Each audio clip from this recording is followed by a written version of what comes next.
देख, तू मेरे साथ मेरे गांव चल तो रहा है, लेकिन पहाड़ी गांव में बहुत ध्यान से रहना होगा। तुझे मैंने जो जो कहा है उन बातों का ध्यान रखना। अरे हाँ भाई, समझ गया मैं तेरी बात। तू तो ऐसे डरा रहा है जैसे तेरे गांव में पैर रखते ही भूत मेरे पीछे पड़ जाएंगे। तुम लोगों ने खामखा अफवाहें फैलाई हुई हैं। पहाड़ों में मसूरी घूमने जाते हैं, शिमला घूमने जाते हैं, वहाँ भी तो सब 7 बजे के बाद बाहर निकलते हैं। वहाँ तो ऐसा कुछ नहीं होता।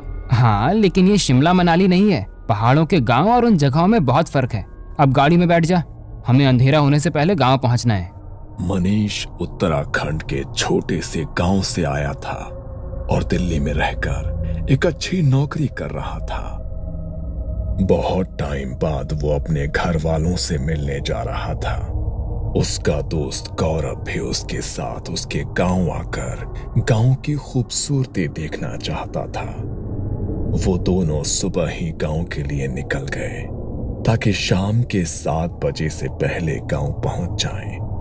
पहाड़ी गांव में अंधेरा होने के बाद अक्सर ही लोग घरों से बाहर नहीं निकलते, क्योंकि पहाड़ के रास्तों पर अंधेरा होने के बाद कुछ ऐसी घटनाएं होती हैं जो सामान्य नहीं होती। शाम के 6:30 बजे वो दोनों गांव पहुंच गए। मनीष ने नीचे अपनी गाड़ी खड़ी की और गौरव को लेकर अपने घर की ओर निकल पड़ा। मनीष की माँ दरवाजे पर ही खड़ी उसका इंतजार कर रही थी। उनके हाथ में एक आरती की थाली थी। क्या माँ, तुम भी? अरे शहर से ही तो आया हूँ, इसमें क्या आरती उतारोगे तुम हमारी? चुप हो जा, यहाँ का होकर भी ऐसी बातें करता है। पता है ना, धीरे धीरे दिन ढल रहा है, 7 बजने वाले हैं। कोई भी शक्ति ऐसे पीछे पीछे आ जाती है, इसीलिए अग्निदेव उसे दूर कर देते हैं। माफ करना आंटी, लेकिन आपके गांव में बहुत ज्यादा ही अंधश्रद्धा है। हम शहरों में भी तो रात को 12-12 बजे अपने घर को आते हैं, लेकिन वहाँ तो ऐसा कुछ नहीं होता। तो यहाँ पर ही ऐसा क्यों होता है? बड़ों की बातों पर ज्यादा तर्क नहीं करते बेटा। बड़े जो कहते हैं ना, सोच समझ कर ही कहते हैं। अब तुम दोनों ज्यादा देर बाहर मत खड़े रहो, अंधेरा हो रहा है, अंदर आ जाओ। वो दोनों अंदर गए। मनीष की माँ ने सबके लिए खाना लगाया। पहाड़ों के गांव में अंधेरा होते ही सब लोग जल्दी सो जाते हैं, इसलिए 8 बजे तक सभी लोग खाना पीना खाकर सोने के लिए जाने लगे। मनीष और गौरव के साथ मनीष का छोटा भाई राहुल भी उसी कमरे में था। मनीष ड्राइव करके बहुत थक गया था, इसलिए वो सो गया, मगर गौरव राहुल से बातें करने लगा। अच्छा राहुल, मुझे एक बात बताओ, तुम्हारे गांव में ये जो बात बोली जाती है कि शाम के 7 बजे के बाद घर से बाहर मत निकलो वरना कोई शक्ति तुम्हारे पीछे लग जाएगी, इस बात में तुम्हें कितनी सच्चाई लगती है? बात तो बिल्कुल सच्ची है गौरव भैया। यहाँ पर 7 बजे के बाद कोई भी अपने घरों से बाहर नहीं निकलता, और जो निकलता है उसे या तो छलावा लग जाता है या फिर भूतों की बारात उसे अपने साथ ले जाती है। भूतों की बारात? अब ये क्या नई चीज है? यहाँ हम इंसानों की तो शादी हो नहीं रही और भूत अपनी बारात लेकर जा रहे हैं। ये मजाक नहीं है भैया, यहाँ तो सदियों से ऐसा होता आया है। रात को अगर वो लोग किसी को भी देख लेते हैं तो उसे अपने साथ ही ले जाते हैं। गांव के बहुत सारे लोग ऐसे ही गायब हुए हैं। पता नहीं यार, तुम लोग और तुम्हारी ये बातें। खैर, मैं तो यहाँ पर आया था कि कुछ एक्साइटिंग करूँगा, लेकिन तुम्हारी तो बातें सुन सुन कर ही पक गया मैं। चलो सो जाओ, अब मैं भी बहुत थक गया हूँ। गौरव को लग रहा था कि ये लोग उसे जो भी कह रहे हैं वो सब उनका अंधविश्वास है। अगले दिन वो मनीष और उसके छोटे भाई राहुल के साथ पहाड़ों में घूमने निकला, मगर जैसे ही दिन हल्का सा ढलने लगा वो घर के लिए निकल गए। अरे यार, अभी तो घूमना शुरू ही किया था, थोड़ी देर बाद चलते हैं ना घर। कौन सा 7 बजते ही यहाँ हमें भूत मिल जाएंगे? एक ही बात तुझे कितनी बार समझानी पड़ेगी? जब एक बार बोल दिया है तो तू समझता क्यों नहीं है? चुपचाप घर चल, वरना अगर छल लग गया तो बड़ी मुसीबत हो जाएगी। वैसे भी तू हमारे गांव का नहीं है तो देवता को पुकार भी नहीं लगा पाएगा। हाँ भैया चलो, वरना मम्मी भी गुस्सा करेगी। वो लोग घर चले गए। रात को सब सो रहे थे, तभी गौरव वॉशरूम जाने के लिए घर से बाहर निकला। पहाड़ों के घरों में अक्सर वॉशरूम घर के बाहर ही बना होता है। वो वॉशरूम से बाहर निकला तो उसे बहुत तेज पानी बहने की आवाज आई, जैसे वहां पर कोई झरना बह रहा हो। अरे ये इतनी तेज पानी बहने की आवाज कहाँ से आ रही है? यहाँ पर तो आसपास कोई नदी या झरना भी नहीं है। लगता है रात को मेरे कान बज रहे हैं। वैसे भी इन पहाड़ों में इतनी शांति है कि दूर कोई आवाज होगी तो यहाँ तक सुनाई देगी। और ये लोग क्या कह रहे थे? 7 बजे के बाद घर से बाहर मत निकलना, वरना न जाने क्या क्या पीछे लग जाएगा। अच्छा भला तो घर के बाहर खड़ा हूँ, कुछ भी तो नहीं हुआ मुझे। लेकिन ये लोग इस बात पर यकीन थोड़ी ना करेंगे। इसका वीडियो शूट करता हूँ, कल दिखाऊंगा इन सबको। गौरव ने अपने फोन से रिकॉर्डिंग करनी शुरू की और आगे की तरफ निकल गया। वो थोड़ी ही दूर गया होगा, तभी उसके कानों में एक अजीब सी फुसफुसाहट की आवाज पड़ी। ये कैसी अजीब सी आवाज है? ऐसा लग रहा है इसे सुनता रहा तो कान के पर्दे फट जाएंगे। लेकिन ये आवाज है किस चीज की? गौरव ने इधर उधर नजरें घुमाकर देखा, मगर वहां कुछ भी नहीं था और ना ही उसके कैमरे में कुछ रिकॉर्ड हुआ। अचानक से वो आने वाली आवाज भी बिल्कुल शांत हो गई। कैमरे में रिकॉर्डिंग करते करते गौरव थोड़ा आगे पहुंचा तो फोन की फ्लैशलाइट से उसने देखा कि आगे रास्ते पर एक कुत्ता बैठा है। उसे जानवरों के साथ खेलना बहुत पसंद था, इसलिए वो उसके पास जाने लगा। वो कुत्ता सड़क पार करने के लिए सड़क के दूसरी तरफ जाने लगा और जैसे ही वो उस कुत्ते के पास पहुंचने वाला था, वो कुत्ता अचानक उसकी नजरों के सामने से कहीं गायब हो गया। ये देखकर गौरव के पसीने छूट गए और डर के मारे उसके कदम अपने आप पीछे होने लगे। ये क्या हुआ? ये कैसे हो सकता है? वो कुत्ता अभी तो मेरी आंखों के सामने था, तो फिर अचानक गायब कैसे हो गया? नहीं नहीं, ये मेरा वहम नहीं था। गौरव बुरी तरह से सहम चुका था। वो इससे उभरा भी नहीं था कि तभी उसे पीछे से कुत्ते के भौंकने की आवाज आई। वो घबराया और उसने पीछे मुड़कर देखा तो वही कुत्ता उससे बहुत दूर खड़ा था और देखते ही देखते वो फिर से उसकी नजरों के सामने से ओझल हो गया। जब दोबारा गौरव के साथ ये सब हुआ तो उसे इस बात का यकीन हो गया कि ये कुछ भी उसका वहम नहीं है।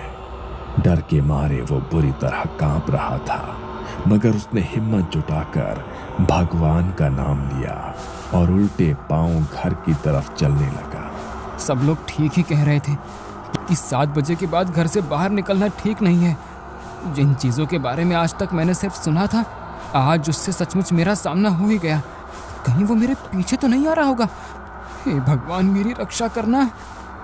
गौरव डरते हुए अपने कदम आगे बढ़ा रहा था, तभी उसे अपने पीछे किसी के कदमों की आहट महसूस हुई। वो अपने कदम और तेजी से बढ़ाने लगा, तभी उसके कंधे पर किसी ने अपना हाथ रखा। वो इतनी बुरी तरह डर गया कि उसके गले से उसकी चीख भी नहीं निकल पाई। तभी उसके सामने एक आदमी आकर खड़ा हुआ। वो दिखने में बिल्कुल सामान्य था, इसलिए गौरव की जान में जान आई। तुम्हें पता है ना, शाम को 7 बजे के बाद यहाँ अपने घरों से निकलना मना है। लगता है तुम जैसे लोगों को अपनी जान प्यारी नहीं है। अभी थोड़ी देर बाद भूतों की बारात निकलने वाली है यहाँ से, और अगर उनकी नजर गलती से तुम्हारे ऊपर पड़ गई तो तुम सुबह का सूरज नहीं देख पाओगे। आप मुझे डराने की कोशिश मत कीजिए काका। और आप भी तो इस समय यहाँ पर अकेले घूम रहे हैं। क्या आपको किसी से डर नहीं लगता? लगता था, मुझे भी डर लगता था, लेकिन एक रात मेरा ये डर हमेशा के लिए खत्म हो गया। क्या? कैसे खत्म हो गया आपका डर? जैसे ही गौरव ने उस आदमी से ये बात पूछी तो वो बड़े ही भयानक तरीके से मुस्कुराया। उसका चेहरा अचानक किसी मुर्दे जैसा हो गया और चेहरे का मांस मोमबत्ती के मोम की तरह पिघलने लगा। आंखों का रंग पूरी तरह सफेद पड़ गया और देखते ही देखते वो अपनी हड्डियों को मरोड़ने लगा। उसे देखकर गौरव जोर से चीखा और वहां से भागने लगा, मगर वो आदमी उससे भी तेज गति से उसके आगे आगे भाग रहा था। ये देखकर डर के मारे गौरव का बैलेंस बिगड़ गया और वो झाड़ियों में गिर गया। उसने बाहर की तरफ जाकर देखा तो दौड़ते दौड़ते आदमी अचानक वहां से गायब हो गया।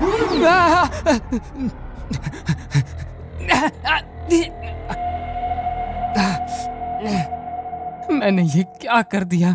क्यों मैंने अपने सर पर आफत मोल ली? समझ नहीं आ रहा कि अब घर तक कैसे पहुंचूंगा। मुझे तो लगता है आज रात खेल खत्म ही हो जाएगा मेरा। नहीं निकलना चाहिए था मुझे घर से बाहर। गौरव ने हांफते हुए अपनी आंखें बंद की। तभी उसके कानों में किसी की अजीब सी हंसी की आवाज पड़ी। वो बुरी तरह डर गया। उसने हिम्मत करके आंखें खोलकर देखा तो वही आदमी ठीक उसके बगल में बैठा था और उसे देखकर भयानक तरह से हंस रहा था। अब तुम कहीं नहीं जा पाओगे। अपनी मौत को खुद बुलाया है तुमने और तुम्हारी मौत अब तुम्हारा पीछा नहीं छोड़ेगी। उसने अपनी गर्दन मरोड़कर हंसते हुए गौरव को देखा और फिर से वहां से गायब हो गया। गौरव झाड़ियों में दुबक कर बैठा था क्योंकि वहां से निकल पाने की उसकी हिम्मत नहीं हो रही थी। वो झाड़ियों के रास्ते ही धीरे धीरे चलकर घर तक पहुंचने की कोशिश करने लगा। तभी उसे बैंड बाजे की आवाज सुनाई दी, जैसे किसी की शादी हो रही हो। गौरव ने ध्यान से देखा तो पीछे से किसी की बारात आ रही थी। वहां बहुत चकाचौंध थी। उन्हें देखकर गौरव की जान में जान आई। शायद ये लोग मेरी कुछ मदद कर सकें। इनके साथ निकलूंगा तो घर तक पहुंच ही जाऊंगा, वरना अकेले रहा तो मेरा बच पाना भी मुश्किल है। गौरव झाड़ियों से बाहर निकलने लगा। तभी उसे राहुल की कही हुई वो बात याद आई और वो फिर से झाड़ियों में दुबक कर बैठ गया। ये तो क्या करने जा रहा था गौरव? भूल गया राहुल ने तुझे क्या कहा था कि रात को यहाँ से भूतों की बारात गुजरती है, और अगर उनका ध्यान मुझ पर पड़ गया तो मुझे भी अपने साथ ही ले जाएंगे। मुझे कुछ भी करके इनसे बचना होगा, वरना अगर इन्होंने मुझे देख लिया तो ये तो मुझे मार ही डालेंगे। गौरव कांपते हुए झाड़ियों में बैठा था। उसके फोन की रिकॉर्डिंग अभी भी चालू थी, मगर अब उसमें कुछ रिकॉर्ड हो रहा था तो वो था सिर्फ उसका डर। बारात में बजने वाले ढोल, ताशे और शहनाइयों की आवाज जोर जोर से उसके कानों में पड़ रही थी। वो वहां से उनके निकलने का इंतजार कर रहा था। वो अपनी आंखें बंद करके झाड़ियों के बीच बैठा रहा। तभी उसके कानों में पड़ रही ढोल, ताशों और शहनाइयों की आवाज अचानक से बहुत तेज हो गई। उसने अपने कानों पर हाथ रखा, मगर उसके कानों से खून बहने लगा। उसने डरते हुए अपनी आंखें खोली और उसने देखा कि वो बारात धीरे धीरे उसके पास आती जा रही है, और जैसे जैसे वो बारात उसके पास आ रही थी वैसे वैसे उसका डर बढ़ता जा रहा था। उसने ध्यान से जब उनकी तरफ देखा तो वो आम लोगों जैसे नहीं थे। उन सब के चेहरे का मांस फटा हुआ था और आंखों की पुतलियां बाहर को निकल आई थी। पैर पीछे की तरफ उल्टे मुड़े हुए थे और सबके चेहरे पर शैतानी हंसी छाई हुई थी। गौरव खुद को उनकी नजरों से बचाने की कोशिश कर रहा था, मगर तभी उनमें से एक का ध्यान गौरव की तरफ पड़ गया और वो उसे देखकर भयानक तरह से मुस्कुराया। जैसे ही गौरव से उसकी आंखें मिली, गौरव जोर से चीखा और वहीं पर बेहोश हो गया। अगली सुबह जब घर में सबकी आंखें खुली तो उन्हें गौरव पूरे घर में नहीं मिला। अरे रात को तो वो हमारे साथ ही सोया था, तो अचानक से कहाँ चला गया? और उसे तो यहाँ के रास्तों का भी पता नहीं है, तो अकेले कहाँ जा सकता है वो? सब उसे लेकर बहुत परेशान थे। तभी थोड़ी देर बाद एक लड़का दौड़ता दौड़ता मनीष के घर आया और उसने मनीष को कुछ ऐसा बताया जिसे सुनकर उसके पैरों तले से जमीन खिसक गई। मनीष भागता हुआ उसके साथ गया तो देखा कि झाड़ियों के रास्ते एक पेड़ पर गौरव का शरीर लटका हुआ था। उसकी आंखों की पुतलियां गायब थी और जुबान बाहर को निकल कर आ चुकी थी। हाथ पैरों को किसी ने बुरी तरह मरोड़कर उल्टा कर दिया था। वो उसे देखकर जोर जोर से रोने लगा। अब उसके शरीर को पेड़ से नीचे उतारा गया तो मनीष ने देखा कि गौरव की शर्ट की जेब में उसका फोन था जिसमें कल रात की रिकॉर्डिंग थी। मना किया था मैंने कि 7 बजे के बाद घर से बाहर मत निकलना, लेकिन तूने मेरी एक बात भी नहीं सुनी। काश तूने मेरी बात मान ली होती मेरे दोस्त। अपनी जिद की वजह से गौरव की जान चली गई। पहाड़ी गांवों में अक्सर ऐसी चीजें होनी बहुत आम है, इसलिए आज भी लोग वहां पर 7 बजे के बाद अपने घरों से नहीं निकलते। और अगर कोई वहां पर बने नियमों को तोड़ने की कोशिश करता है तो उसका वही अंजाम होता है जो गौरव के साथ हुआ। ये कहानी आपको अच्छी लगी हो तो हमें सब्सक्राइब करें, हमारा इंस्टाग्राम और फेसबुक पेज जरूर फॉलो करें। अगर आपके पास ऐसी ही कोई कहानी हो तो हमें कमेंट बॉक्स में भेजें। हम कोशिश करेंगे कि अगली एनिमेटेड स्टोरी आपकी होगी।